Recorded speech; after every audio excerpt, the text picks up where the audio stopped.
Hey, good afternoon, good morning, whatever time you're watching this video. Here we are out again with the video. We're going to try and embark on a repair that I've been dreading for months now. It is the crankcase ventilation replacement. Like I said, my truck came up with the check engine light, and then after some time the check engine light with the wrench came on. So I have an OTR scan tool, so I went ahead and checked the codes. It came up saying that the speed was too low in the crankcase ventilation filter. So I did my digging around, see what the problem could be, and then we figured out that the crankcase ventilation module has to be replaced. My truck is a 2013 MX-13 with a PACCAR in it. It's a Peterbilt 579, and for those that have done this kind of job, know it's not the easiest thing to do. Not because it's tricky technically, but it's where the location of the filter is what makes it tricky. But here we are. We're gonna try and see how we can replace the thing. I already got the new replacement housing in here. The crankcase ventilation module itself, it's in here. The part number would be 229909PE. Right there will be the part number. Yep, I went to the dealership and got it. And so the fun begins on how to get it. This is the filter right here. This is what I'm talking about, which we are going to be replacing on my truck. Wish me luck. I hope it won't be a scary job as I've seen on YouTube fellow guys that have tried it, but we'll find out. We'll see how it goes. Pop the hood real quick. So the filter itself is supposed to be behind this frame. It's right here. Right here is where you find it. I've seen videos where some guys have gone through the top. If you have to get it through the top, you gotta get all this thing out of the way, the computer out of the way, to be able to get, because it's located down in there. But from what I saw, others have been able to go from underneath the frame, from right here, and we're able to get it. So personally, I think I don't want to mess with these things up here. I would rather try to go from below and see if we're gonna get it. So just like everything, because we're going to mess with a lot of electrical parts, from one of the things that I saw, because I'm gonna go down to the bottom, see this alternator wire right here. It's the same one that comes through down here. It's the red one down here. So they recommended being able to remove this connection that goes to the alternator, get it out of the way to be able to access. The only problem with this filter is its location. The challenge is getting it from back here. That is the only big deal. Once you do, it's just 6 bolts that need to get out. Other than that, it should be an easy job, but getting the thing out of where it is put is the problem. So because we're gonna be messing around with electrical, it is only wise, the first thing we can do is disconnect all the grounds from the batteries. So I'm gonna come here and get off all the ground wires from the battery so that we do not have any power in the truck, and then I'll come back and let you know what we're doing next. So there we go. We just got done releasing all the battery, all the ground cables, so we are safe to tinker around with the electrical. Well, so we are underneath the truck. The unit that we need to get is right here. This is it. Goes all the way up there. So we got the engine harness right here, which is in the way. We're gonna remove 2 bolts that hold this engine harness so that we can have enough room to get this thing out of the way. And then remember the alternator wire I was talking about, this one up here, this red one is the alternator wire. We're gonna get rid of it. And then this thing has 2 hoses on it. There is this one right here and there's one on top of it. We're gonna remove those ones also. Once I do that, I will be able to come back and show you how it looks. So guys, I really wanted to avoid to get into removing the ECM and all that good stuff, but looks like I can't be able to do it. So there's no way to go around it. I gotta have to get this thing off. So that's what I'm fixing to do, get the ACM off to have a little bit more room to be able to get to that nut right there. So we continue with our journey. Yesterday there was a bad storm coming, so I couldn't finish what I was doing. Anyway, long story short, we figured out we had to get the ECM out. I just got in and got all these screws that hold it to the engine out. Had to get all the harnesses on the ECM, get them to the side, and right now at least you can be able to see the canister from right here. I don't know if you can see, the sun is really out today. Right there is the canister. Just pulled the electrical connection. Got one more bolt to get off and then the canister will be all out. So yeah, we'll keep showing you what we're doing. So like I said, we had to get the ECM and all the cables out so that they're not in the way.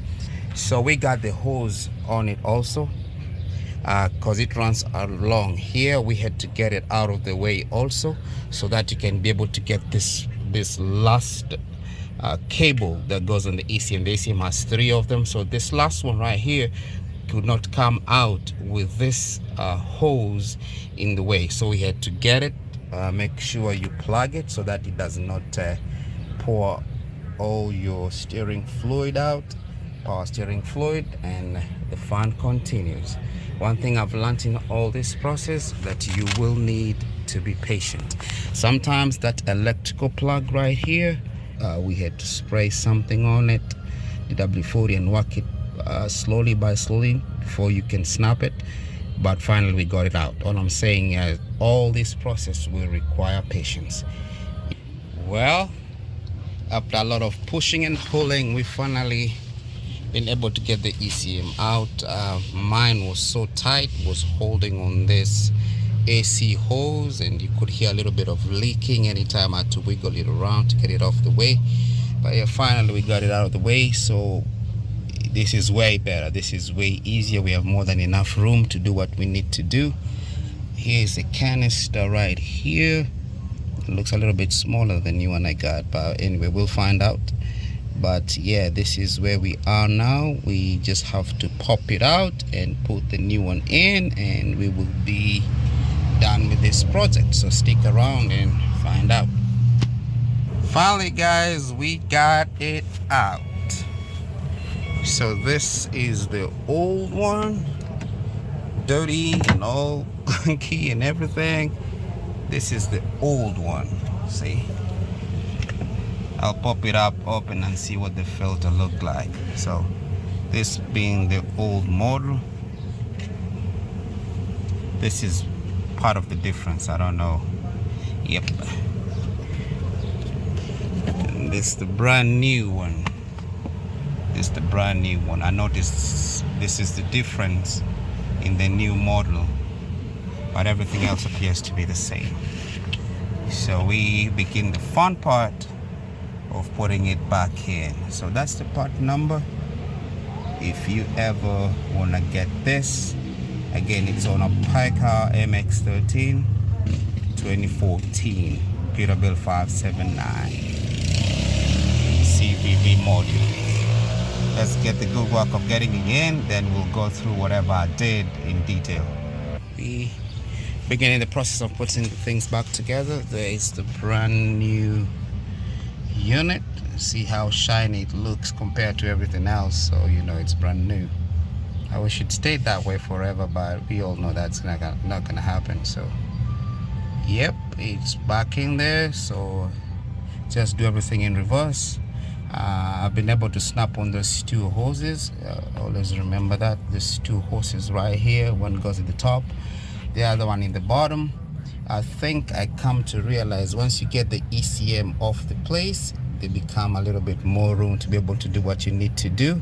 So the idea of going from the bottom, for me, this particular unit, it did not work. Some people say it works for them, but for me, it wouldn't budge. It wouldn't work. There's no way I could have gotten it from the bottom, though I tried, because like you see, this nut right here is one of them crazy nuts. It looks like it's on there. So the ECM comes and sits right on top of here.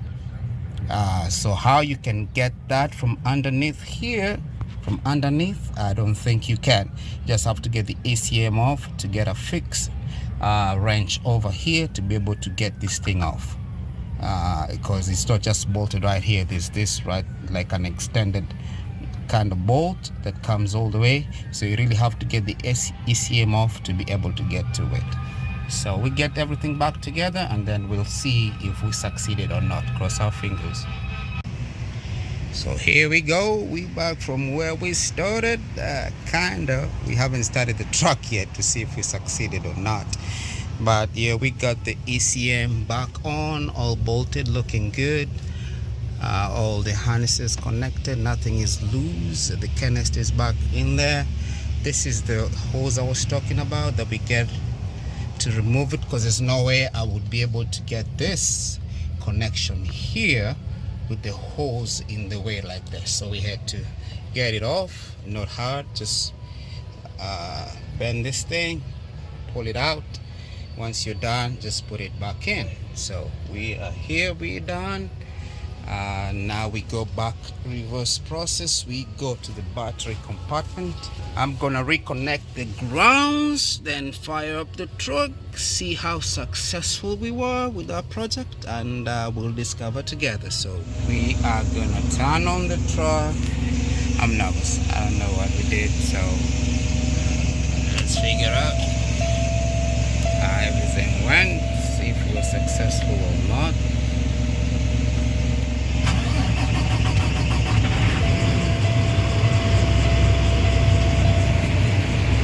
Alright, the truck came on, which means the ECU and all that good stuff is still okay. Let me give it 5 minutes to run, let me see.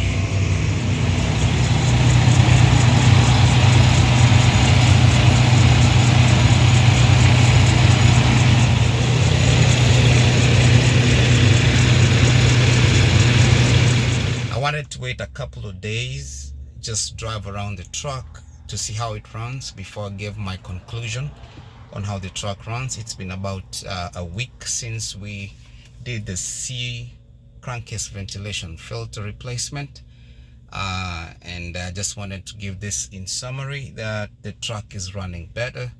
I remember it used to require regen most of the times. Actually, it never did used to regen, so the regen kind of mechanism had a problem, because you get to a place where the red thing would come on the dash, warning stop engine, because it wasn't derating. Whenever I checked using my OTR tool, I would see like the soot level was almost 200%, so it wasn't regenning properly. Most times I had to sit, find a parking spot, park, and be able to do a regen before I could proceed. So I can say that has stopped. It has never happened again since I replaced this, the